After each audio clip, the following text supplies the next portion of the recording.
આજે ફરીથી આપણે એક નવો પોઈન્ટ જોશું। હવે ફ્રેન્ડ્સ આજનો આપણો પોઈન્ટ છે કે આપણે ટ્રાન્સપોર્ટેશનમાં જે બિલની એન્ટ્રી કરી એનો GSTR 3B GSTR 1 કઈ રીતનું કરવાનું થશે। ફ્રેન્ડ્સ તમે 5% ટ્રાન્સપોર્ટ ટેક્સ ભરતા હોય તો તમારે 3Bમાં એ ટેક્સ થશે। તો અહીં સૌપ્રથમ જીએસટીમાં જશું, એમાં લેશું જીએસટી રિટર્ન, એમાં લેશું ફ્રેન્ડ્સ GSTR 3B, અહીં મંથલી લેશું, એમાં લેશું ફ્રેન્ડ્સ માર્ચ, ઓકે કરીશું।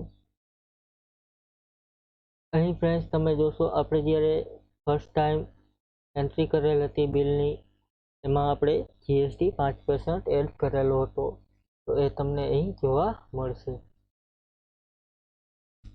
હવે ફ્રેન્ડ્સ અહીં જીએસટીમાં જશું, એમાં friends GST return GST 3B monthly, એમાં લેશું ફ્રેન્ડ્સ માર્ચ। અહીં તમે જોશો ફ્રેન્ડ્સ રિવર્સ ચાર્જ છે એનો જીએસટી એપ્લિકેબલ આપણે થશે નહીં। અહીં મહારાષ્ટ્રમાં જે રિવર્સ ચાર્જ છે એ એપ્લિકેબલ થશે નહીં, અહીં જીએસટી આપણે કાંઈ પણ ભરવાનું થશે નહીં, કારણ કે એ 100% રિવર્સ ચાર્જમાં આવે છે એટલા માટે। અહીં ફ્રેન્ડ્સ અનરજિસ્ટર હોય તો તમારે ફરજિયાત જીએસટી 5% ભરવો પડે છે। રિવર્સ ચાર્જ જેની પાસે જીએસટી નંબર હોય, સામેની બંને પાર્ટી પાસે જીએસટી નંબર હોય તો જ રિવર્સ ચાર્જ એપ્લિકેબલ થશે। અહીં આપણે એક્ઝામ્પલ તરીકે એડ કરેલું છે। હવે ફ્રેન્ડ્સ GSTR 1માં જશો તો એ બિલ તમને શો કરશે। અહીં GSTR 1 એમાં મંથલી લેશું, એમાં માર્ચ લેશું ફ્રેન્ડ્સ, એન્ટર કરીને ઓકે કરીશું। અહીં ફ્રેન્ડ્સ તમારે બિલટી ગોતવી પડશે, કારણ કે અહીં આપણે અનરજિસ્ટરમાં બિલ એડ કરેલા છે એટલા માટે। બિલ ટુ CS માં હશે ફ્રેન્ડ્સ, અહીં જોશો તો આ પ્રમાણે OE કરીને બિલ તમને જોવા મળશે। બિલ ટુ કન્ઝ્યુમર સમરીમાં તમને બિલ જોવા મળશે। Thank you friends. આ પ્રમાણે એનો જીએસટી ઇમ્પોર્ટ એક્સપોર્ટ થશે।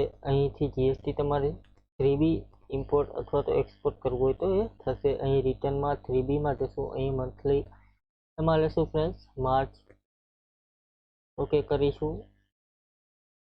અહીં એક્સપોર્ટ કરી દેશો ફ્રેન્ડ્સ,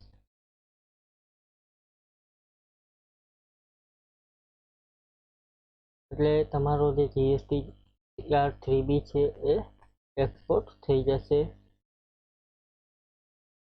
અહીં આઈ એગ્રી કરી દેશું। અહીં અત્યારે ઓપન ફાઇલ રાખીશ કારણ કે તમને જોવા માટે। અહીં ફ્રેન્ડ્સ તમે જોશો તો એક્સેલ ફાઇલમાં આપણું GSTR 3B આવી ગયું છે। આ પ્રમાણે તમને GSTR 3B જોવા મળશે।